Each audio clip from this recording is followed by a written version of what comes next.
Hey there, it's Julie Broad, the author of The New Brand You, and you're listening to The 360 Entrepreneur with Jan Ilunga. This is episode 187, and today we talk about personal branding through powerful storytelling. Here we go. Welcome to the 360 Entrepreneur Podcast, the show for entrepreneurs and small business owners who dream big and want to do bigger. Join some of the world's top entrepreneurs, internet marketers, and best-selling authors as they share their inspiring stories, their struggles, and give actionable tips that will help you build, grow, and promote your online business. Here's your host, Yanni Lunga.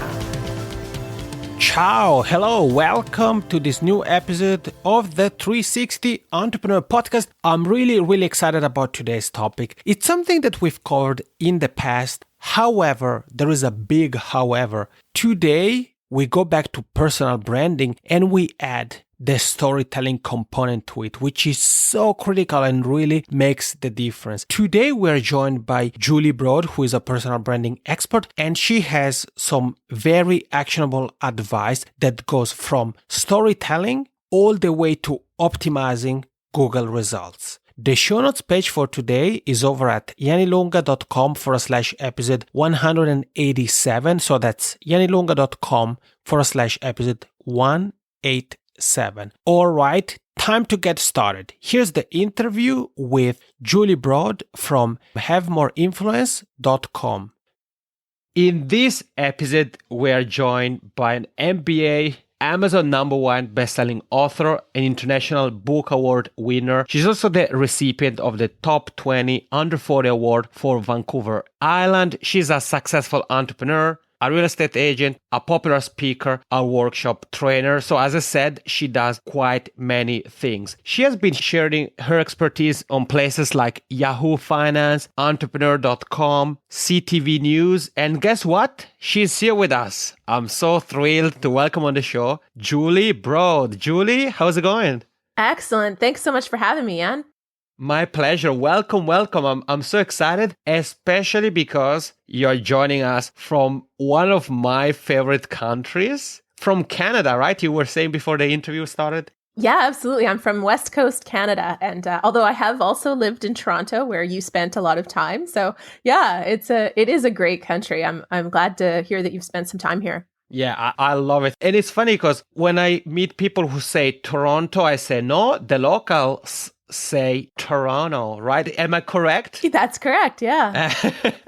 So I still have that accent. But Julie, you're not here to talk about Toronto or Toronto, but you're here because you are an expert at a few things. Something you talk about, which I think is so critical for everybody who's here with you and I really, and that I think really is regardless of where they are with the entrepreneurial journey, is a personal brand. And I think that nowadays, sometimes the term branding and personal branding are really thrown out there. So the question I have for you, Julie, is does really everybody needs a personal brand? Yes, no?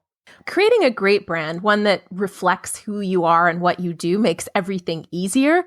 And the stronger your brand, the more money you'll be paid. So if you like money, you need a personal brand. But here's the thing. I mean, you already have a brand. Everybody has a brand, but few of us have taken the time to cultivate it and become comfortable with selling ourselves within that brand. Right. And it's one of those things where a lot of times we're not conscious of it, but we let things happen to us instead of getting in the driver's seat and making things happen. So you can let people come up with their own idea of who you are and what value you bring to the world and hope that you're seen the way you want to be seen. Or you can consciously create and shape your brand and communicate it in a way to others that they remember it and tell others about you. And for somebody who's maybe starting out, Julie, thinking about what you just said, I think that as somebody who has been around some time, you feel very comfortable. I feel comfortable in my shoes. But what about somebody who's starting out, who maybe has more of a tough time to kind of define clearly what the, let's call them, elements of his or her personal brand are? So do you have any advice on something we can do? Yeah, you bet. I have an acronym actually that I created. I call it MAGIC. So it's the brand magic formula. But before I kind of walk you through those, for people who are just starting out, it can be overwhelming kind of thinking of it, I got to reach the masses. And you don't have to reach millions of people to have a strong impact and earn a great living. But you do have to know how to communicate and present who you are. And that's really why I created the MAGIC brand elements, so that you kind of got a checklist, if you will. So again, a MAGIC is the acronym. M stands for message. So this is really important. You have to have a clear and consistent message, and you have to use the right mediums. And so the right mediums, there's social media, there's your own blog, there's podcasting, videos. There's so many options. You don't have to use all of them. What you need to do is think about what mediums you like the most, and also where your audience, who your ideal clients, who the ideal people that you want to connect with, where they're hanging out. And then throughout those mediums, you deliver a clear and consistent message. And a big part of that is the stories you're telling. And, we'll probably get into it in more detail, but there's a few core stories that you want to develop and use in your brand and messaging over and over again for that. So that's the M. A is for appearance. Now, as much as I love the comfort of sweatpants, track pants. Who doesn't, right? Yeah, exactly. I mean, us entrepreneurs, that's probably a staple in our wardrobe. But when I'm out networking or when I'm filming videos, as comfortable as that would be, I'm not confident. Right. I don't feel my best. I don't feel like the rock star action taker that I am at the core, but also that I want people to see me as. So, when I'm presenting myself in my brand, I'm certainly not going to be wearing that. So I don't say wear a suit. I just say wear something that makes you feel great. And if you happen to like 1920s style, or you happen to like a certain kind of hat, or a certain sports team, those things you can bring into your brand. And again, used consistently, it can become a powerful piece where people remember you and are triggered to remember you from that. The other piece is, the more you take care of take care of yourself, fitness, eating well, getting sleep, the better you feel. And the better you feel, the better you look. It's kind of that, it's nothing to do with what you put on in the morning. It's just the way that your skin will glow and the sparkle in your eye kind of thing. And then the G. So that's the M and the A. The G is for Google results. And this is just becoming more and more important. You are who Google says you are. And, earlier in 2016, Apple had announced that they bought a company with facial recognition software and body language reading software. And Google has been long since working on this for their Google Glass product, their eyeglasses. So pretty soon, people are Googling you by name anyways. When they find out who you are, they know you're going to be speaking, or they know they're going to be meeting with you. Right. But pretty soon, it's not out of reach to think that people can Google you with just a picture and be able to find you without knowing your name. So it's just going to become more and more important that you're on top of the Google search results that are coming up for you, and that's reflecting who you are and how you help people. And sorry, Julie, to interrupt you, jump in real quick. And I think the example you made of the Google Glasses is great, because let's think about something like Snapchat, for example, where we can scan a code and then the code directs us toward a specific profile. So what you just shared with us, to some people may sound like, it's years and years ahead. It's coming sooner than you think. Yeah, I think so. And already you can do a reverse image lookup on Google. Right. I don't know if anybody's ever tried this, but you can upload an image and find out where that image appears on the web. So it's, the technology, there's just a tiny gap between where we are today and where that will be. And so I'm just a big advocate of getting on top of those search results today, because it does take time. It's really hard to consistently show up in Google the way you want to. So if you're on top of it today, in a year or two or three, when this is technology that's around everywhere, you're ready for it. Yeah. Cool. So should I go on to the I? Yes, please. Yeah. So we are MAG. So I stands for?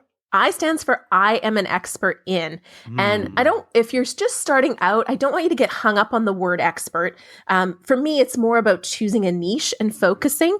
And by doing that, by choosing a niche and focusing, you'll become an expert a lot faster.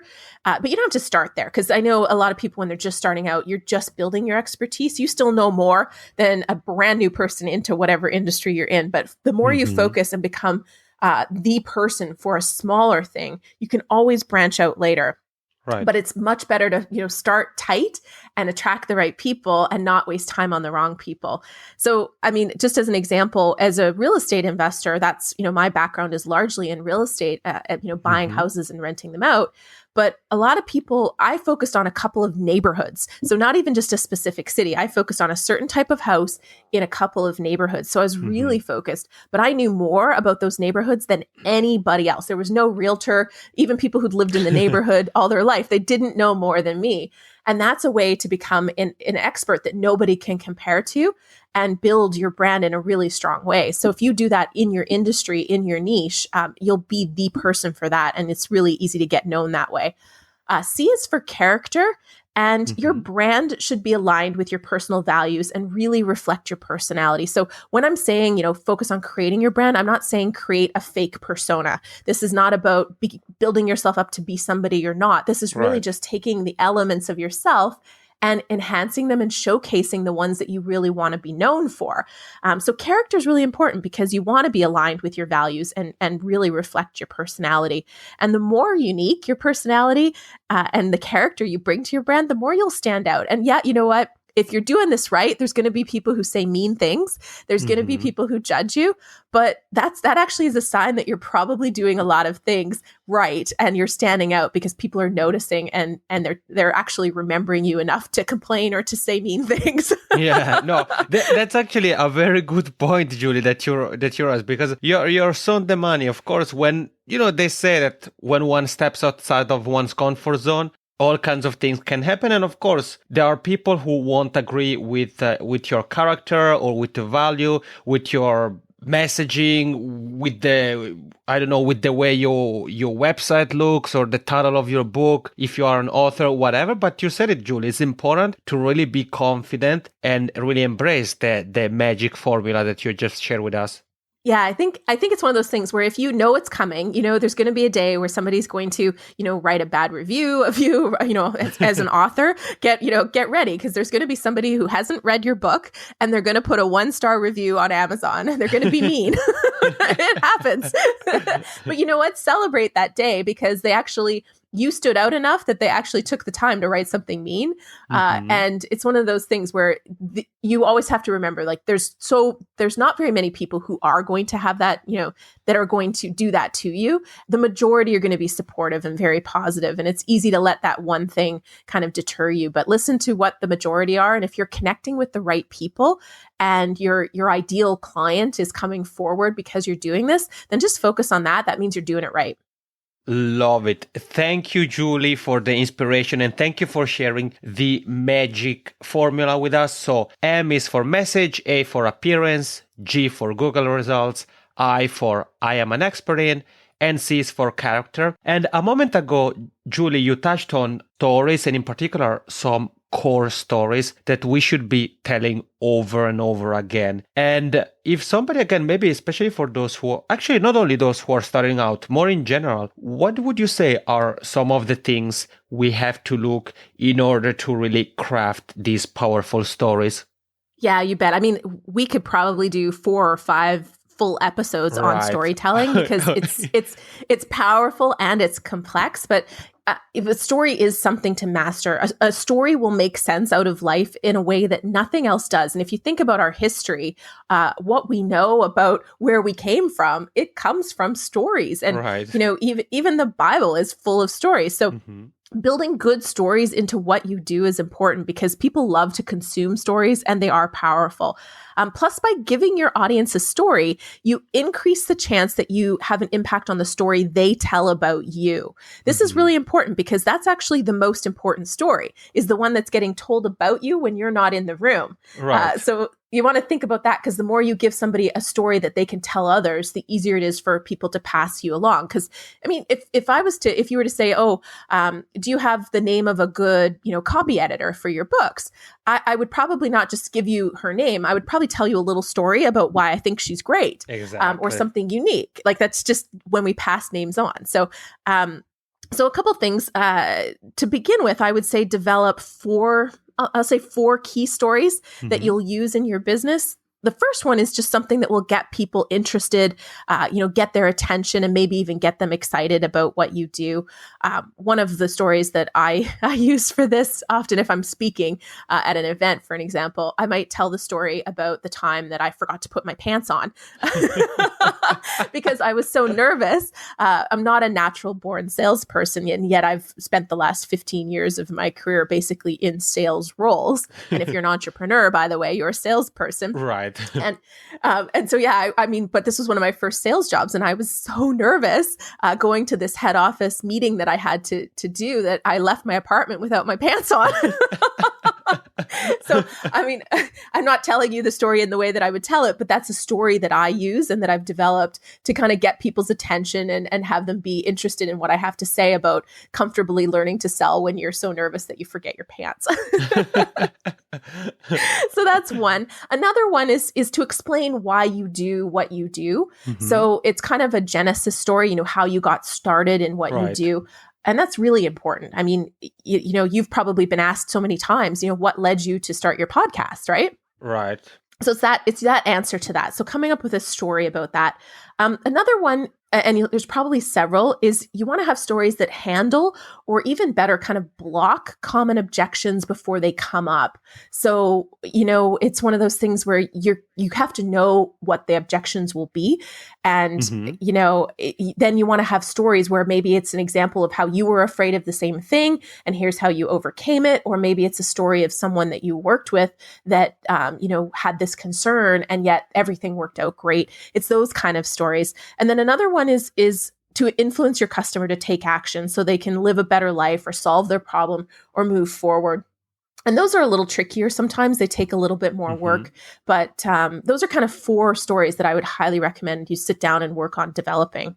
I love it. Thank you, Julie. I think this is not an interview, Julie. What you're doing, it's really a sort of workshop. I love it because you're really sharing with us some things that are really, really strategic and really powerful, but sometimes are things that are overlooked. For example, now the power of storytelling. Sure, we hear about storytelling, but if we think about some of the stories of the 4 types of stories you've shared with us are stories that maybe we don't always think about and we are missing out. Maybe we aren't connected, we aren't connecting with prospects in quote unquote the right way, simply because of the story we choose or the way we talk about a specific topic or the type of words we use. So I think that, and correct me if I'm wrong, but the more we tell our story, the better communicators we're going to become, meaning that the more we are comfortable telling the story, the more we're going to be able to know, first of all, which story to tell to the person we have in front, whether it's the first type of story or the last type of story.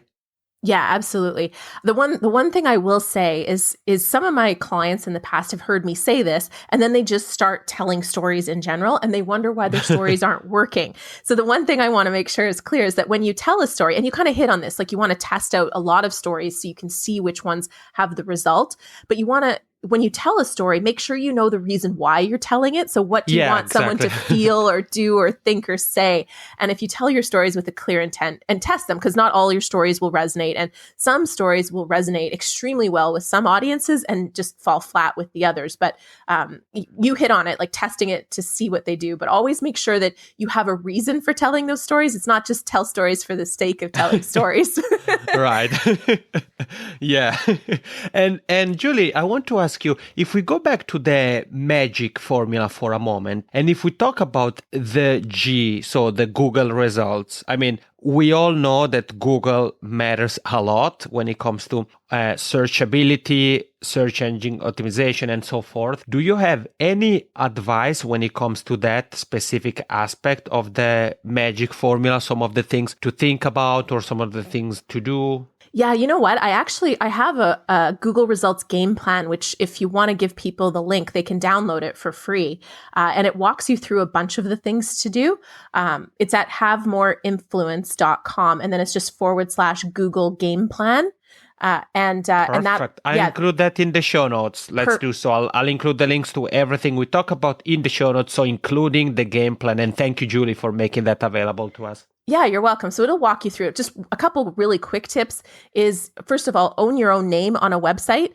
So if you can buy it, like I own juliebroad.com and try to own your name so you can control your name as much as possible. But initially, it'll be challenging to get a website to show up for your names. But social media will show up fast. And YouTube is owned by Google. So that's a pretty fast way to get your name showing up when somebody Googles it initially. Right. Social media, LinkedIn profiles will show up quickly. So just make sure you're on some of these key places, even if you're not using them regularly, just so it's your name that's showing up when people hit Google. But the Google game plan will give you more details. Thank you again. And you heard it, like in every episode, you're going to find the links to everything Julie and I are covering, including the game plan in the show notes. And Julie, a moment ago, when you told us that hilarious, and I mean hilarious story of you going to a meeting and being so nervous that you forgot your pens, you said that your background per se isn't really in sales, but you have been working in sales now for some times. And of course, as entrepreneurs, we are salespeople. And I want to ask you about selling or sales tips, especially for introverts. So if there is somebody here with you and I, Julie, who's like, well, I don't know, I feel really uncomfortable just pitching my own business, pitching my products, pitching my services, pitching myself even. Do you have any advice? Yeah, for sure. I'm a very strong introvert, but it's one of those things where to me, that's an awareness of where your energy gets sucked out of you and where you get it from. And for me, like networking and, the thought of engaging with strangers and having to be the center of attention in those kind of situations, that's what sucks the energy out of me. So by building your brand, you actually put yourself in a position where people come to you. When I go to events now, especially if I'm a known brand, like if it's in my industry, people come to me. So it takes a lot of the work out of it for me. And if there is somebody that I really need to meet, there's always somebody that can introduce me to them. So it makes it just a little bit less energy draining. So that's one thing. The more you build your brand, the easier business becomes. And also the stronger your brand, the more people will come to you and want to do business with you. And then you're in the position of choosing, do I want to work with this person? So you're actually not really selling anymore. You're kind of going, okay, am I a good fit to help this person? Is this the kind of person I want to work with? And now you're choosing. So that's powerful. The other thing I'll say is introverts do have a bit of an advantage in general. Now I'm generalizing because everybody's different and there's, there's a spectrum, but generally introverts kind of sit back and listen. And that's really beneficial because extroverts sometimes will just be jumping into that conversation too fast and you won't have enough information. And, perfect example is my mother-in-law was buying a new car and she was doing a test drive. And after the test drive, the sales guy said, what do you think? And she said, well, I don't like the blind spot, but I do like that it has great power. So he started off good. He said, okay, what other cars are you looking at? And she named a few of the cars. And then instead of saying, what did you like about them? Which ones have you test drove? And continuing to ask her questions to learn, he started to badmouth, say negative things about a couple of them and pointed out a few flaws. And he worked on one of the biggest used car lots in the area. There's a very good chance he would have had a car that would have fit her needs. Right. But instead of learning and finding the perfect car for her, he stopped. Like he basically asked one question and quit and lost the sale. And she bought a car from somebody else. And I think introverts, if you tune into this, you have the advantage because we tend to be more thoughtful. Like we tend to not want to be in the center of attention. So if you listen and think and get to know your clients, you actually have a big advantage or a big strength when it comes to sales.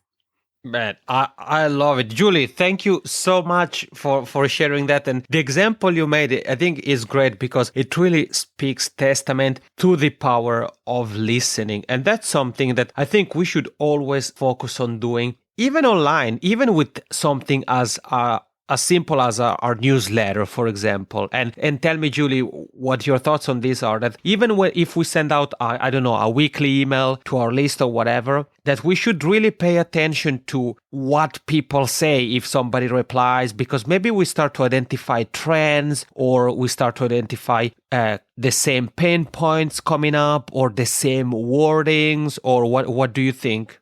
Yeah, absolutely. And I think it's not always like there's a very small percentage of people that will reply. Right. So you listen to them, but it can be skewed. So you want to be careful. But I think paying attention to things like open rates and what people are clicking on. And when people meet you, what do they remember? They, if they say, oh, I read your newsletter, I really like the issue where you said this. It's those kind of things you want to kind of put them in the back of your head and pay attention. And we actually, in my real estate education and training company that I used to run, that actually helped me develop one of our absolute best-selling courses that I became known across Canada for on raising money for real estate deals. And it was not something I set out to teach. It was just something that when I wrote articles, those were the ones everybody was clicking on and reading and asking questions about and wanted to know more. And when I would meet people at events, that's what they were always asking me about. So then I realized, hey, listen, there's a need here. So if you pay attention, it can be a huge opportunity. Julie, I don't know what to say. I'm speechless. Really, I'm really enjoying this conversation with you because, as I said a moment ago, you're really providing us with a game plan here, some things that we can really do right now to really stand out, build a powerful brand, and really position yourselves in a way that we're gonna attract the right type of people. And speaking of branding, I know that you also have a book titled The New Brand You. So can you take a moment to tell us a little bit more about the book, what we can expect by reading The New Brand You? Yeah, absolutely. I wrote this book for any entrepreneur, but really anybody who feels uncomfortable selling themselves. And because again, that's where I come from. That's my background. And as I built two different companies, one a real estate investment where we raised millions and millions of dollars to buy a property almost every single month for quite a few years. And also building my education and training company. I was, like I said, sales does not come naturally, but I found that it was really easy to grow my company and attract great people the stronger my brand got. So this is really all my research, all my experience, my tests, the things that didn't work, the things that worked, and storytelling is a big component of that. So when you read the book, you'll learn a lot more about telling compelling stories and just being comfortable attracting the right people and kind of setting yourself up for success in that. That's what the book is all about. Love it. Thank you, Julie, for sharing that with us. So you heard it, The New Brand You by Julie Broad. And of course, as I said, you find the link to everything, book included, in the show notes. And Julie, I know that you mentioned your site, havemoreinfluence.com. I know you are on social media. I mean, you've even told us the power of a couple of platforms like LinkedIn, YouTube. I know you are on Twitter at the Julie Broad. If somebody would like to connect with you or maybe ask you a question, what would you say is the fastest way to do that? The best place is to go to havemoreinfluence.com and grab my Broad Thoughts newsletter. And then you can hit reply to any one of those newsletters. And I read them all. My assistant doesn't do the replies. I do the replies. So anytime you have a question or comment, and also everything, if you post any comments under my YouTube videos, I always respond to those too. Sometimes I even shoot a video to answer your question. Oh, nice. Well, okay, you heard it. So whether you want to communicate with Julie Broad one-on-one by email or you want to share in a more public form, maybe below a YouTube with a comment, you can connect with and learn from Julie Broad. And Julie, to wrap up this conversation, I want to ask if you have any final tips you want to share, a final story, words of encouragement, anything at all? Yeah, absolutely. In my book, I dedicate an entire chapter to my grandma Broad. And, the story behind it, I'll give the short version, is basically, I got a call from my mom and she said, your grandma isn't doing well. They rushed her to the ER last night. She has a blockage and she has to have surgery. And surgery is risky at any age. When you're 97, which is how old my grandma was when this happened, the risks absolutely skyrocket. And so I thought we were going to lose her. So I immediately booked flights for my mom and dad and I to go and see her. I mean, grandmas are special, and my grandma Broad's really extra special to me. When I say to her, have a great day, grandma, she says, well, dear, if I don't, it's my own fault. She's just one of those just a powerful woman. And so when she was in the hospital, her situation was critical and we were worried, but she wasn't. She just looked at me and she looked at my aunt and she said, I need this surgery. This is no way to live. And so if she was worried about surviving, she never showed it. So she went through surgery, everything. She came out beautifully. The surgeon was thrilled with how well she recovered. He even did home visits afterwards to go see her because he was so thrilled with how well she did. But she was stuck on an oxygen tank. So she had to wheel this oxygen tank around with her. And my grandma's very mobile and she didn't like it. And so she said to the doctor, she said, listen, I want to get rid of this. How do I get rid of this? And the doctor's kind of like, well, it's not likely you're going to get rid of it, but here's this little contraption to blow into it every 30 minutes, and maybe you'll build up your lung power. Well, my grandma sat there for a week blowing into that little plastic contraption every 30 minutes. And you better believe she was off that oxygen tank within 2 weeks and back to being able to walk around the home. So for her, I mean, my piece, why I tell this story is because grandma accepts what she can't control in her life and changes what she can. And she makes it a great day, whatever the situation. And that's incredibly powerful and influential and impactful. And if you go about that in your life and your business by taking control of the things that you can control and making it great, and you kind of accept the things that you can't control, then you're going to be a powerful influencer and build a fantastic business.